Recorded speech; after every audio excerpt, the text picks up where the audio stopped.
Pensando nessa ideia de crer sem ver, eu queria ver com vocês mais um dos milagres de Jesus registrado no livro de João, no Evangelho de João. Eu já preguei alguns aqui, eu quero relatar mais um que está descrito ali. E eu sempre, quando eu me deparo com esse milagre, como tantos outros, meu coração pega fogo, se enche de muita emoção e principalmente da presença de Deus, por ver Deus agindo de uma forma tão especial. Por isso eu quero convidar você a abrir sua Bíblia lá no Evangelho de João, capítulo 4. Nós vamos ver do verso 43 ao verso 54, ok? Acompanhe a leitura, por favor, comigo. O texto diz bem assim, Evangelho de João, capítulo 4, a partir do verso 43. Depois daqueles 2 dias, ele partiu para Galiléia. Jesus tinha afirmado que nenhum profeta tem honra em sua própria terra. Quando chegou a Galiléia, os galileus deram-lhe boas-vindas. Eles tinham visto tudo o que ele fizera em Jerusalém por ocasião da festa da Páscoa, pois também haviam estado lá. Mais uma vez ele visitou Caná da Galiléia, onde tinha transformado água em vinho. E ali um oficial do rei, cujo filho estava doente em Cafarnaum.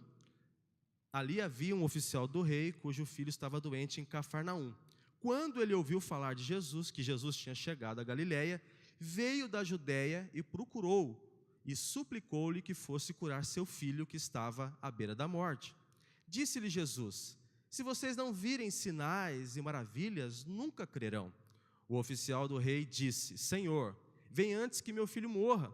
Jesus respondeu: pode ir, seu filho continuará vivo. O homem confiou na palavra de Jesus e partiu.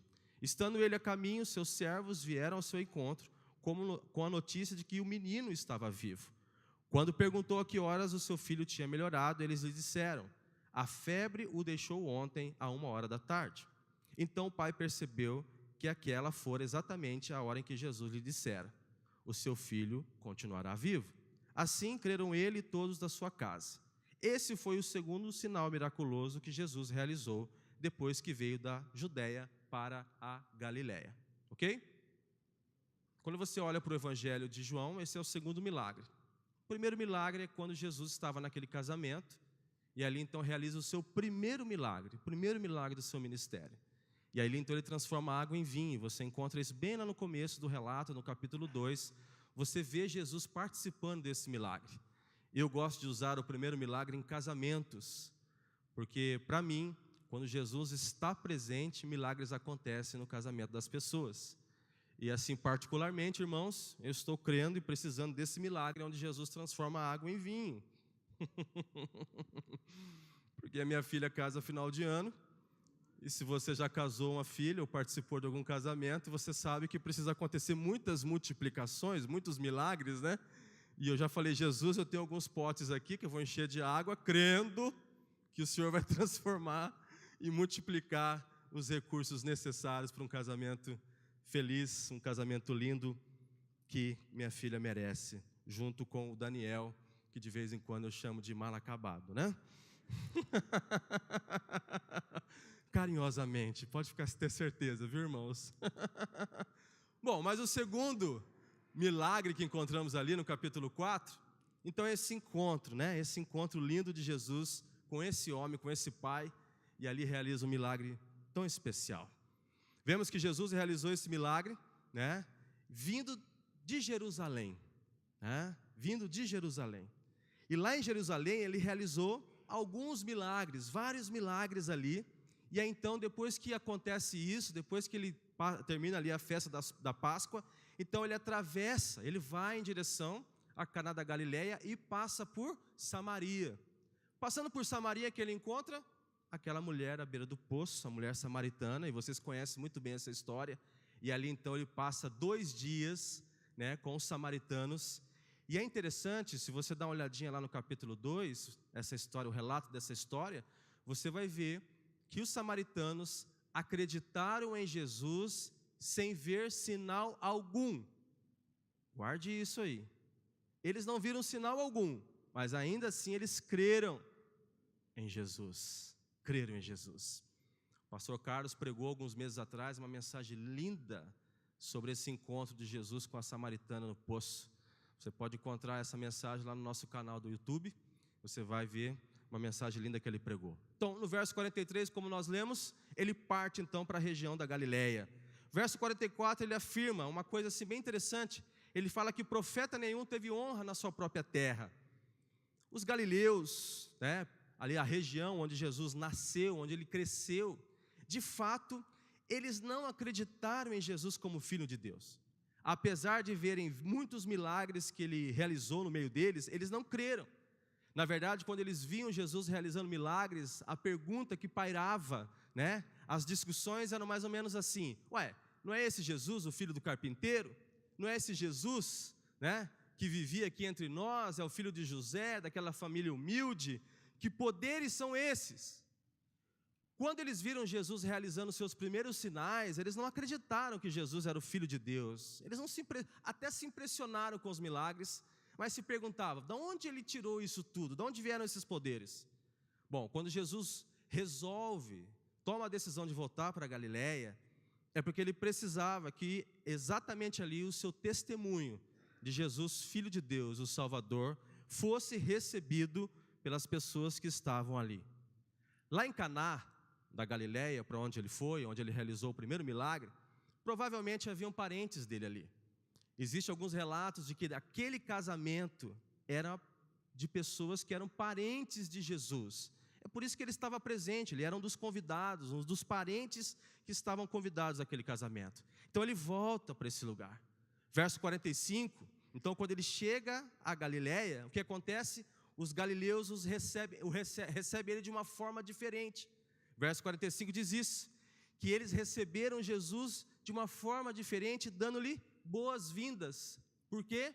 Porque eles tinham visto tudo que Jesus havia feito em Jerusalém, por ocasião da festa da Páscoa. Os judeus, eles tinham o costume de descer a Jerusalém para 3 festas religiosas, e uma delas é a Páscoa. E alguns desses galileus estavam ali por ocasião da festa da Páscoa, onde Jesus estava também, e realizou alguns milagres. Esses galileus que estavam lá viram os milagres de Jesus e voltaram para a Galileia. Quando Jesus chega depois, então eles estão olhando Jesus de uma forma diferente. Esse é o mesmo Jesus que estava lá em Jerusalém, realizando muitos milagres. E eles ficaram impactados com aquilo. E quando ele chega então, quando ele volta, o povo galileu, os galileus acabam o quê? Recebendo ele, o saudando de uma forma diferente. Impressionados com os milagres que Jesus havia realizado, ou talvez por orgulho de que alguém da Galileia, de uma região tão pobre, tão assim, vamos dizer assim, insignificante, pensando no território todo, né, dos judeus, havia ganhado então tanta importância, tanta popularidade nacional como Jesus havia alcançado naquele momento. O fato é que eles o receberam de uma forma diferente. O verso 46 diz que Jesus, quando chegou ali, então é o relato lá onde nós lemos, que ele veio mais uma vez visitar Caná da Galileia, onde ele havia transformado água em vinho. E a segunda parte do versículo, então, entra o relato deste homem, desse pai desesperado com o filho doente, um oficial do rei, que o filho estava à beira da morte, lá em Cafarnaum. Nós estamos em Caná da Galileia. O filho desse soldado, desse oficial do rei, estava em Cafarnaum. Bom, Cafarnaum ficava mais ou menos a 30 quilômetros de Caná da Galileia. Uma distância não muito significativa nos dias de hoje, mas naquela época bem significativa. Este homem, ele provavelmente era alguém que servia ao rei Herodes Antipas. Só para você lembrar um pouquinho, esse rei Herodes Antipas é aquele mesmo que casou com a irmã, com a mulher do seu irmão. E o profeta, João Batista, condenou o rei, e logo depois esse mesmo rei o jogou na prisão e mandou que cortasse a cabeça de João Batista. Bom, esse provavelmente era um soldado, na verdade soldado não, um oficial que trabalhava para este rei, era encarregado de alguma coisa importante no palácio. Bom, esse oficial, então, se preparando para voltar para casa, ele se depara com essa situação. Jesus chegando a Caná, os galileus recebendo Jesus de uma forma diferente e espalhando por todas as pessoas que estavam ali, os sinais que Jesus havia realizado. E aí então, esse oficial, o que ele faz? Ele escuta isso. Opa, chegou um Jesus aí, um tal de Jesus, né? Um Jesus aí de Jerusalém, um Jesus da Judéia, que parece que realiza alguns milagres, parece que faz algumas coisas diferentes. O que esse oficial faz? Ele vai em direção a Jesus, no verso 47. Ele vai em direção a Jesus, e aí então ele suplica: por favor, cure o meu filho que está à beira da morte. E aí então no verso 48 você vê Jesus respondendo ao desejo daquele homem com a seguinte afirmação: se vocês não virem sinais e maravilhas, nunca crerão. Interessante. Vem um pai desesperado pedindo: por favor, cure meu filho, e Jesus parece que dá assim uma paulada, né? Parece que Jesus chega assim: peraí, vocês não vão aprender nunca. Quando você lê isso de primeiro momento, o que você pensa? Que Jesus está respondendo ao oficial, mas não é somente ao oficial. Observem que quando Jesus fala com ele, ele usa o virem.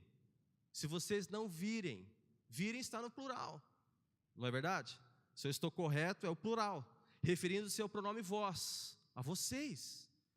Quando Jesus responde àquele oficial, na verdade, ele não está se dirigindo apenas àquele oficial, mas todas as pessoas que estavam ali, em volta de Jesus, né, abismados, né, assim, olhando para Jesus de uma forma diferente, porque eles viram muitos sinais, e aquele oficial era mais um desses que queriam ver sinais.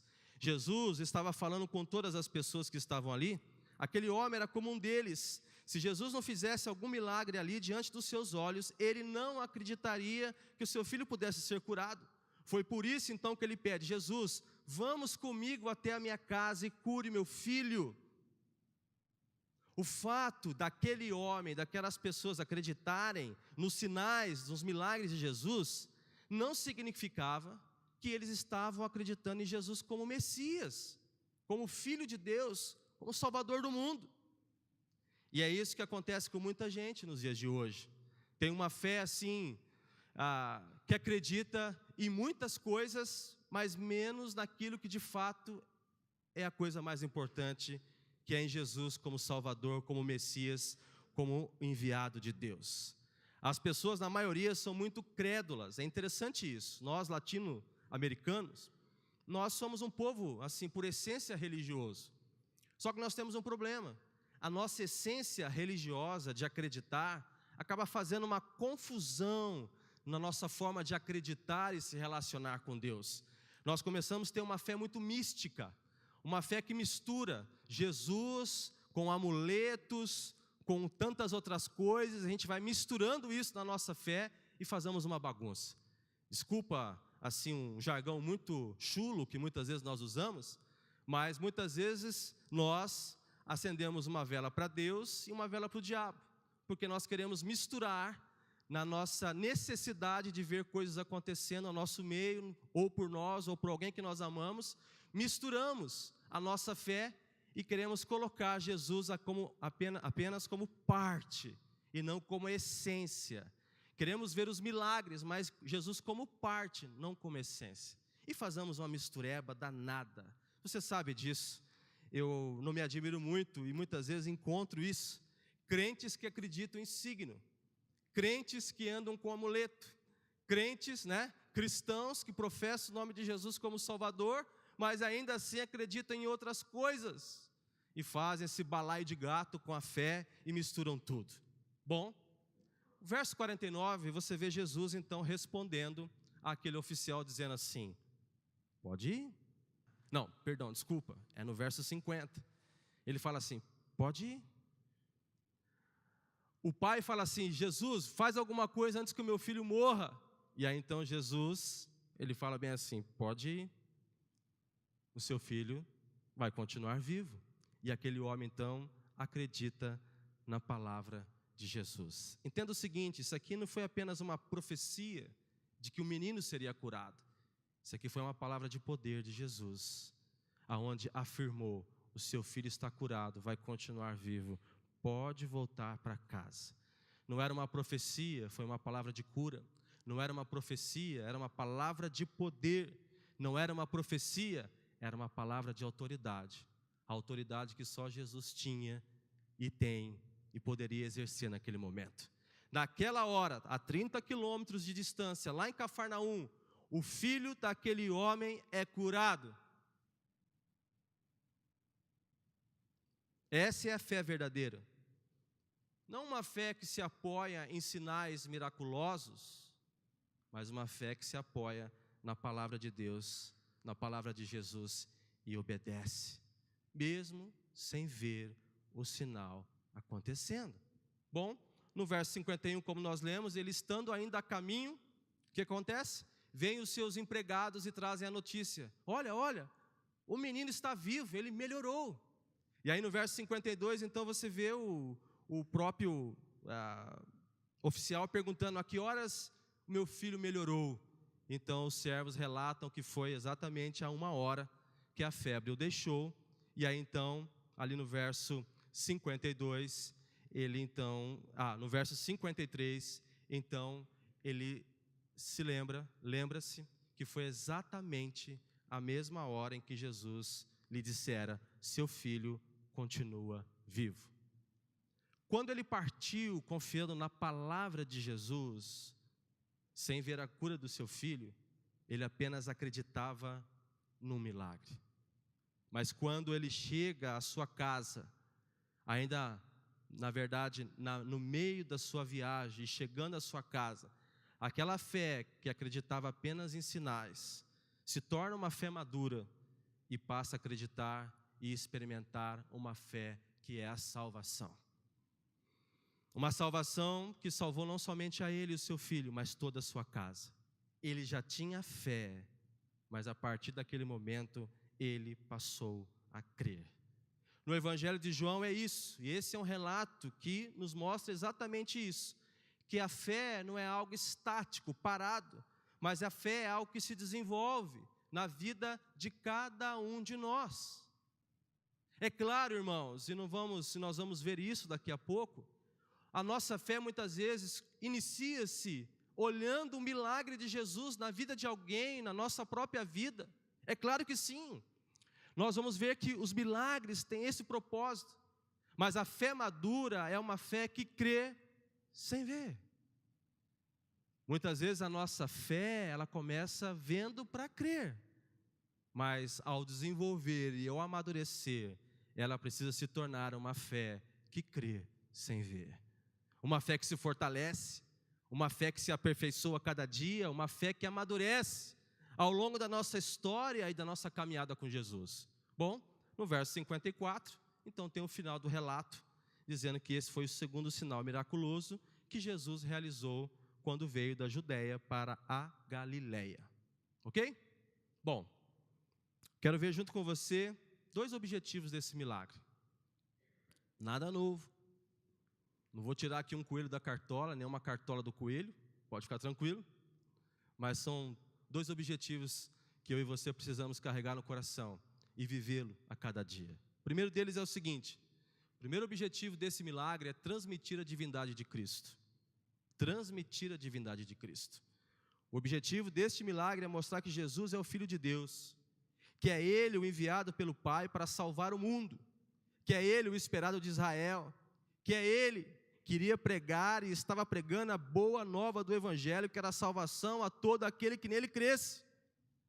Esse milagre, como tantos outros sinais e prodígios que Jesus realizou, apontavam sem dúvida em primeiro plano para o seu poder, para a sua autoridade, para a sua pessoa como Filho de Deus, para a sua pessoa como parte da Trindade, para a sua pessoa como Deus, para a autoridade, para a divindade de quem Ele era, o Filho de Deus, Jesus. Todos os milagres relatados na Bíblia têm esse objetivo: afirmar, relatar que Jesus é Deus. Não apenas um milagreiro, não apenas alguém que realiza algumas coisas, não alguém que se importa ou tem um coração tocado pela necessidade de alguém e realiza alguns sinais, alguns prodígios, não. Os sinais, os milagres registrados na Bíblia é para expressar a divindade de Jesus, que Ele é o Mestre, O nosso Salvador, o nosso Senhor, é aquele que toca, que salva vidas, que cura pessoas, que transforma famílias, que ressuscita mortos. E se for necessário, apenas com a sua palavra. Deus é mestre em realizar sinais com a sua palavra. Você sabe disso. Lá em Gênesis você encontra o relato da criação. O relato da criação era pela palavra.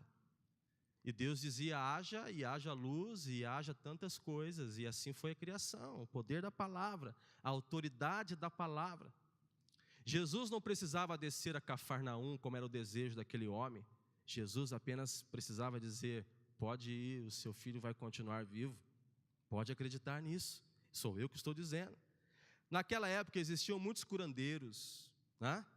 Muitos usavam amuletos, poções e tantas coisas.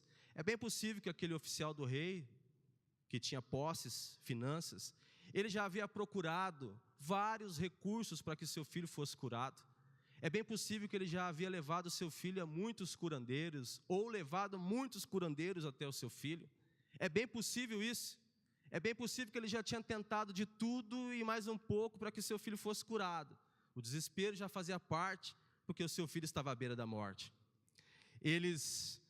Agora, cada um desses homens, desses possíveis curandeiros, eles deveriam estar presentes para manipular as suas poções, ou as suas curandices, ou as suas rezadeiras e tantas outras coisas.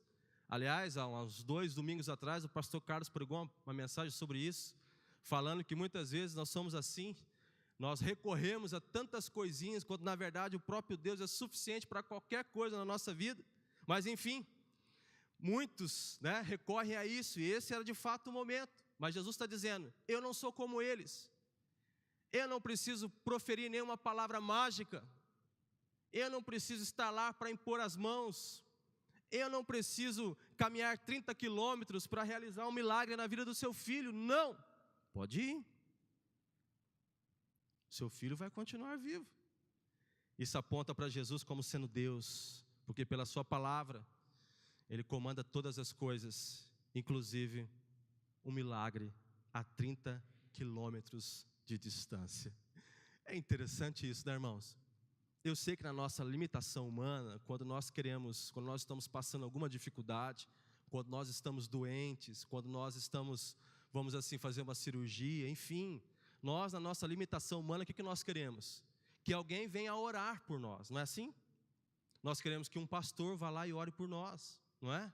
Nós queremos que alguém, um amigo, alguém que nós confiamos, que nós olhamos assim como, por exemplo, um líder espiritual, venha até nós e unja a gente com óleo, que impõe as mãos sobre nós. Aliás, isso é bíblico. A imposição de mãos e o fato de ungir com óleo, é uma direção bíblica. Mas isso, Jesus está dizendo, eu não preciso disso. Eu não preciso disso. Por isso, se um dia você ligar para um dos pastores e dizer assim, por favor, vem aqui, o pastor dizer bem assim para você, irmão, eu vou orar daqui mesmo, porque eu creio no Jesus que curou a 30 quilômetros de distância, e eu não preciso aí impor as mãos sobre você. Na verdade, o mestre dos mestres, mesmo que você não o veja, mesmo que você não o sinta, entenda, Ele é Deus, e é Ele que está impondo as mãos aí sobre você. Crê, porque Ele é melhor do que eu, ou qualquer um de nós pastores, ou qualquer outra pessoa, para impor as mãos sobre você. Bom, a Bíblia tem outros relatos quando Jesus fez isso também. Se você olhar lá em Lucas capítulo 17, você vai ver que Jesus fez a mesma coisa com os leprosos. Ele não tocou os leprosos, até porque existia uma lei mosaica, judaica, que impedia que os leprosos fossem tocados. Eles eram afastados, ninguém podia tocá-los, que senão se tornaria impuro. Mas Jesus cura os leprosos com a sua palavra, e eles foram limpos, ok? Depois você pode ler esse texto na sua casa. Também existe aquele texto, lá em Mateus capítulo 15, onde é o caso daquela mulher, que ela falando, insistindo com Jesus, que curasse a sua filha, e ele dizendo, olha, eu não vi ainda para vocês, mas ela diz bem assim, olha, até os cachorrinhos, comem das migalhas que caem na mesa. E aí Jesus diz bem assim, puxa vida, a sua fé é muito grande, pode ir. seja feito conforme você deseja, e a filha daquela mulher se torna sã, é curada ou liberta de alguma possessão maligna. Apenas a palavra. É claro que você se lembra também do centurião, né? Aquele general, aquele líder de 100 homens, que ele então fala com Jesus para que ele curasse. E aí o que ele fala? Jesus fala com ele, e aí naquele diálogo ele fala assim: Jesus, não precisem não, dá só uma ordem. E aí então eu tenho certeza que vai acontecer assim. E ele fala, né, que ele é líder tal, e que ele dá uma ordem, todos cumprem, e ele acredita naquilo. E Jesus então expressa o seguinte, que ele se admirou, voltou para a multidão e disse, né, que se admirou com aquilo, que ele não tinha visto tamanha fé ainda. Então acontece conforme era o desejo daquele centurião. Jesus não foi lá operar o milagre, ele apenas usou a sua autoridade, a sua voz. Todos esses milagres apontam para a divindade de Jesus, de quem Ele é. É interessante que a nossa fé se desenvolve e começa com uma fé imatura, acreditando nos sinais primeiro. Entenda, não é errado isso, por favor. Talvez você está aqui nesta noite, iniciando a sua caminhada na fé cristã, e você está crendo em Jesus, nesse começo desse relacionamento, porque algum sinal aconteceu na sua vida, ou alguém que está perto, ou você viu Jesus agindo na vida de alguém, e isso tocou você de uma forma diferente, a tal ponto que levou você a experimentar de um relacionamento com Jesus. Não é errado isso, por favor.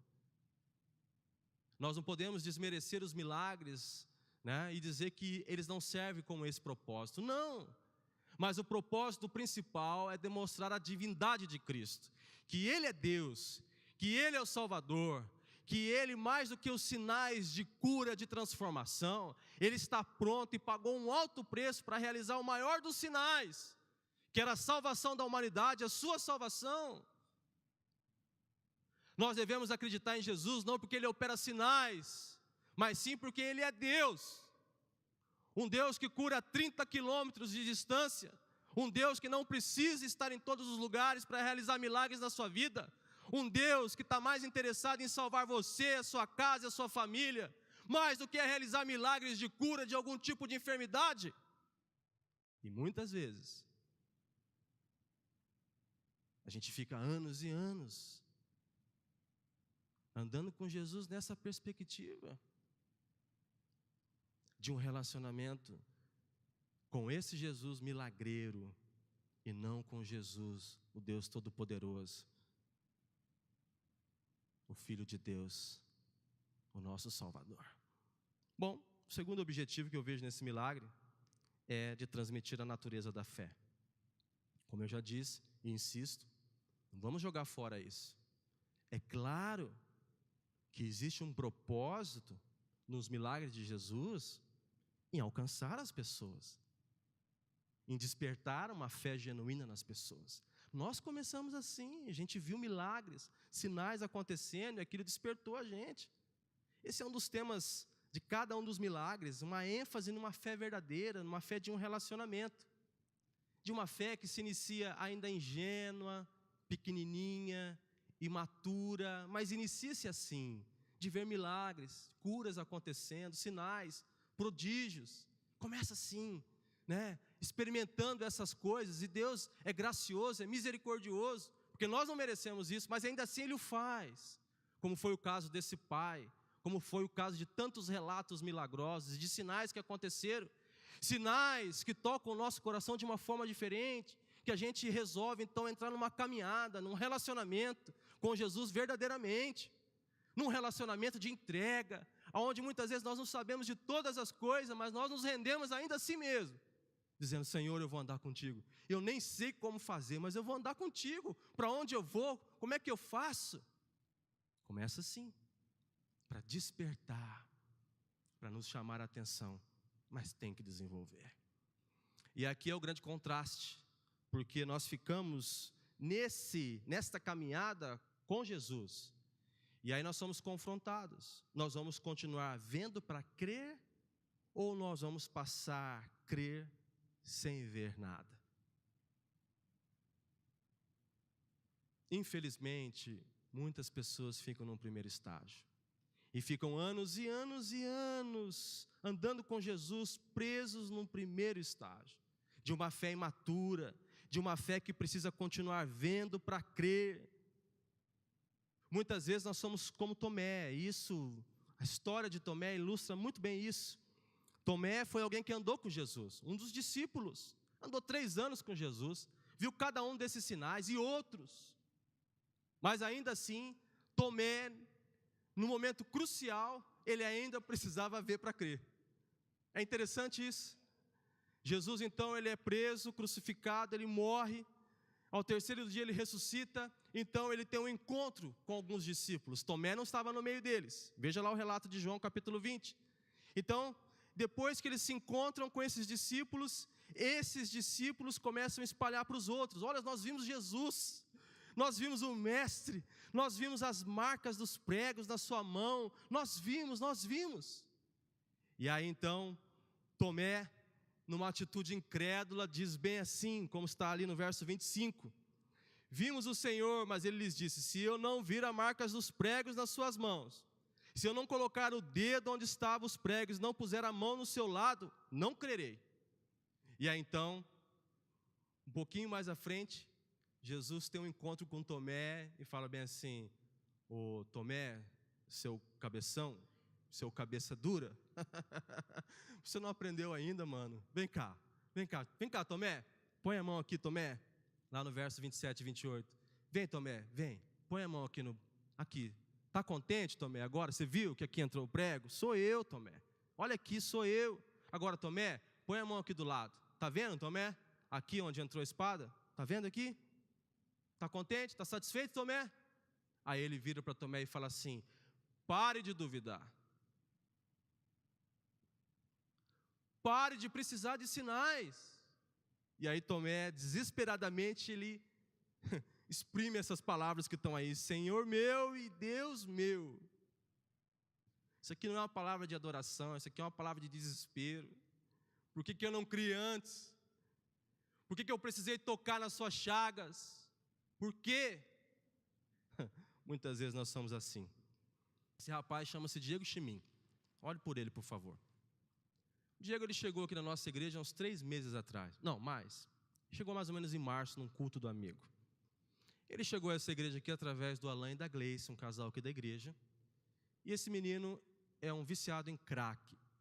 Tão viciado em crack que ele já se tornou morador de rua nos últimos 3, 4 anos. E numa atitude de desespero, de último fôlego de vida, ele bate na casa do Alain e da Gleice pedindo ajuda.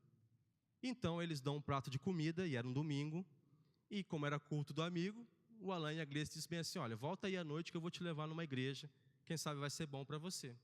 Esse rapaz chega à nossa igreja no culto do amigo, participa do culto, e aí então começa a nossa história com esse rapaz, levando ele a uma clínica para dependentes químicos e acompanhando esse menino. E esse menino então surta, depois de 1 mês de internamento na clínica, e ele surta por conta da abstinência do crack, e nós o levamos então para a clínica aqui do Xangri-Lá, onde ele foi internado 50 dias, e agora nós retornamos ele para terminar o tratamento ali na clínica para dependentes químicos. Esse é o Diego Chimim. Esse rapaz ele foi abandonado pela família, não porque a família é ruim, não, mas porque a família não via mais esperança. E essa é a história de muitos meninos que vão para o mundo do crime, mundo da droga, e a família tenta de tudo, mas aí não tem mais o que fazer.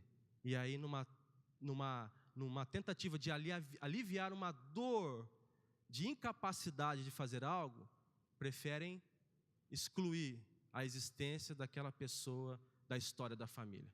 De fato, a família não quer nem saber. Um dia eu coloquei ele no carro e fui até a casa dos avós. Os avós olharam assim pela cortina e quando viram que eu estava batendo e ele estava junto, os avós fecharam a cortina e não deram atenção.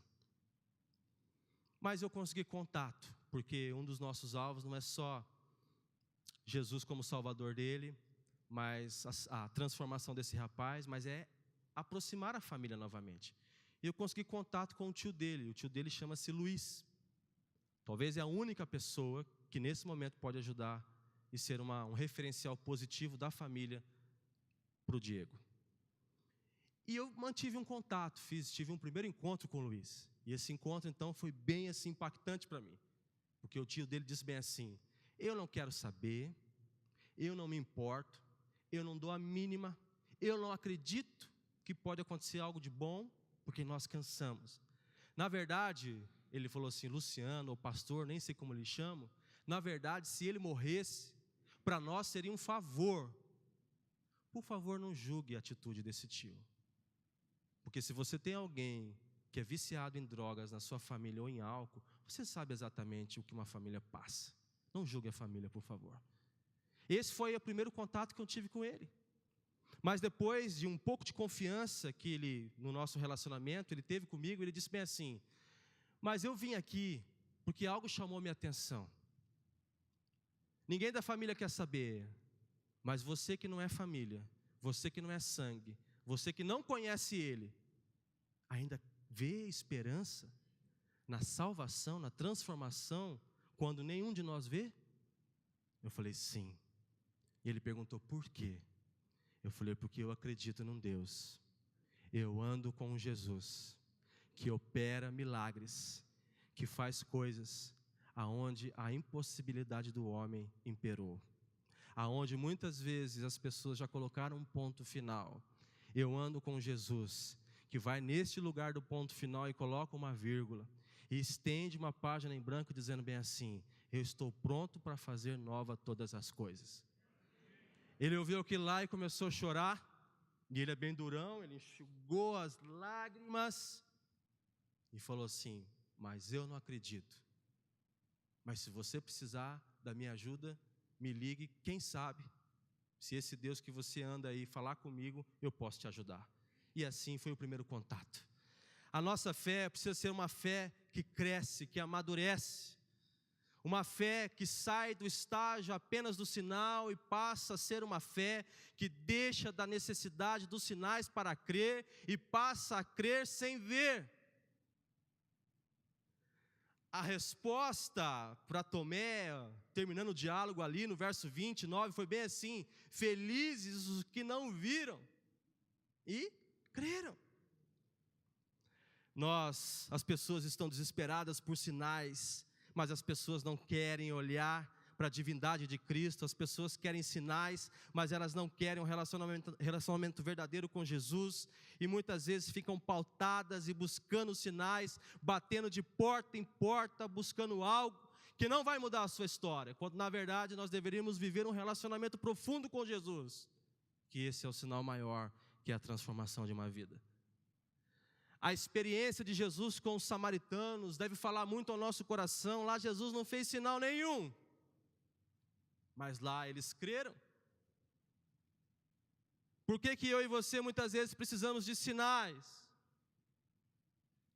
Usamos palavras assim, eu só acredito se ver, aquilo é impossível demais, vou fazer até uma romaria se de fato isso acontecer, porque, pastor, isso não vai acontecer. Por que nós somos assim?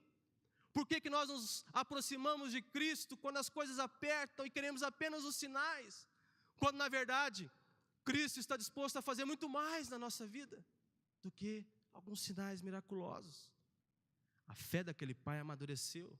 Quando Jesus diz bem assim, pode ir, seu filho continua vivo, então ele dá o passo para sair da sua imaturidade de fé e passa a acreditar e vivenciar um relacionamento diferente com Jesus. Ele sai da onde ele está, crendo apenas na possibilidade de um milagre, vai para Cafarnaum. Então no meio do caminho, como nós já vimos, ao encontro com seus servos, e essa fé começa a amadurecer, caminhando para uma direção diferente. E quando chega em casa, aquela fé que era pautada apenas nos sinais, se torna uma fé que é salvadora. Uma fé que salva não apenas o seu filho da morte, mas salva toda uma casa, toda uma família. Esta é a fé madura. Uma fé que salva. Não apenas uma fé que espera alguns sinais. Graças a Deus, o Luiz, o tio do Diego, nós começamos a ter um relacionamento, tem sido até legal. E aí, quando o Diego saiu da clínica psiquiátrica, e infelizmente lá nessa clínica Nós saímos com um diagnóstico que, por conta do excesso do crack, do uso do crack, ele saiu com um diagnóstico de esquizofrenia, pelo menos num grau bem pequeno, e ele vai precisar de remédios e acompanhamento para que ele possa ter uma vida normal. E saímos com esse diagnóstico, colocamos ele na caminhonete e levamos então ele para essa clínica, que é lá em Sertanópolis, e fomos no caminho. Na volta, quando nós os deixamos lá e abençoamos ele nessa nova jornada, agora na clínica novamente, na volta, então eu comecei a perguntar a ele: e aí, Luiz, acredita? Você acha que é possível? E ele: não, pastor, eu não acredito. Eu acredito em você. Eu acredito no Senhor. E eu estou aqui por causa do Senhor. Mas eu não acredito no meu sobrinho. Na verdade, pastor, eu acho que amanhã mesmo ele já vai embora. Graças a Deus já vai fazer 20 dias. Mas eu achei interessante porque daí eu não tinha dado meu testemunho a ele ainda. E você conhece meu testemunho de alguém que foi drogado por muitos anos. E que precisou ficar internado numa clínica como o sobrinho dele está. E que hoje está aqui 24 anos depois. E eu disse a ele: posso contar a minha história para você? Me dê essa liberdade. Ele falou: claro, conta aí. E eu comecei a contar a minha história para ele. A história de alguém que era viciado em cocaína. A história de alguém que se envolveu com crime, mas que hoje estava sentado ao lado dele, 24 anos depois. Um milagre vivo de que pode acontecer algo na vida do Diego, na vida do sobrinho dele. E ele então começa a chorar. Mas eu disse para ele: Luiz, o maior milagre que Jesus vai realizar não é apenas o milagre da libertação e da cura da esquizofrenia. O maior milagre será a salvação do Diego. O maior milagre será o nome do Diego Chimin escrito no livro da vida. O maior milagre, Luiz, não é só a salvação do seu sobrinho, mas é a sua salvação. A salvação que esse Cristo, que realiza sinais e milagres, realizou e vai realizar na vida do seu sobrinho, mas vai salvar e quer salvar você, Luiz, a sua esposa e as suas 2 filhas. Esse é o Deus que eu creio, Luiz.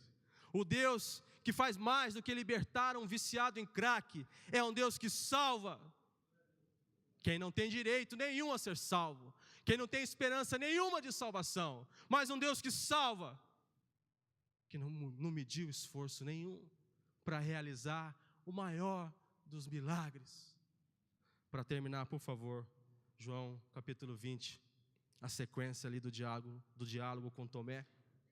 Diz que Jesus realizou na presença dos seus discípulos muitos outros sinais miraculosos que não estão registrados nesse livro. Agora preste atenção. Mas estes foram escritos para que vocês creiam que Jesus é o Cristo, o Filho de Deus, e crendo tenham vida em seu nome. Uma fé madura e perfeita não é uma fé que precisa de sinais.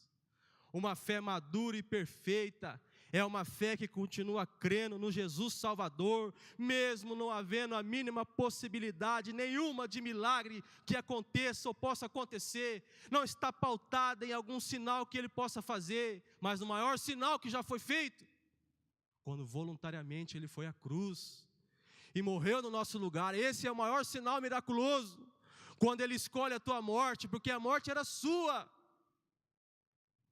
Quando voluntariamente ele é pregado no nosso lugar, esse é o maior sinal. Um sinal que era necessário para que eu e você tivéssemos salvação. Esse é o maior milagre que possa acontecer na vida da humanidade, que já aconteceu. É a salvação de vidas, baseada num preço que foi pago pelo Mestre, de uma escolha voluntária de morrer no nosso lugar. O maior milagre está sentado ao seu lado. Não de uma cura, mas da salvação que Deus já operou nas pessoas e em você. Nós precisamos crer em Jesus, não apenas nos seus sinais, mas de que Ele é o seu Salvador, de que Ele é o seu Mestre, o nosso Pai, o nosso Senhor.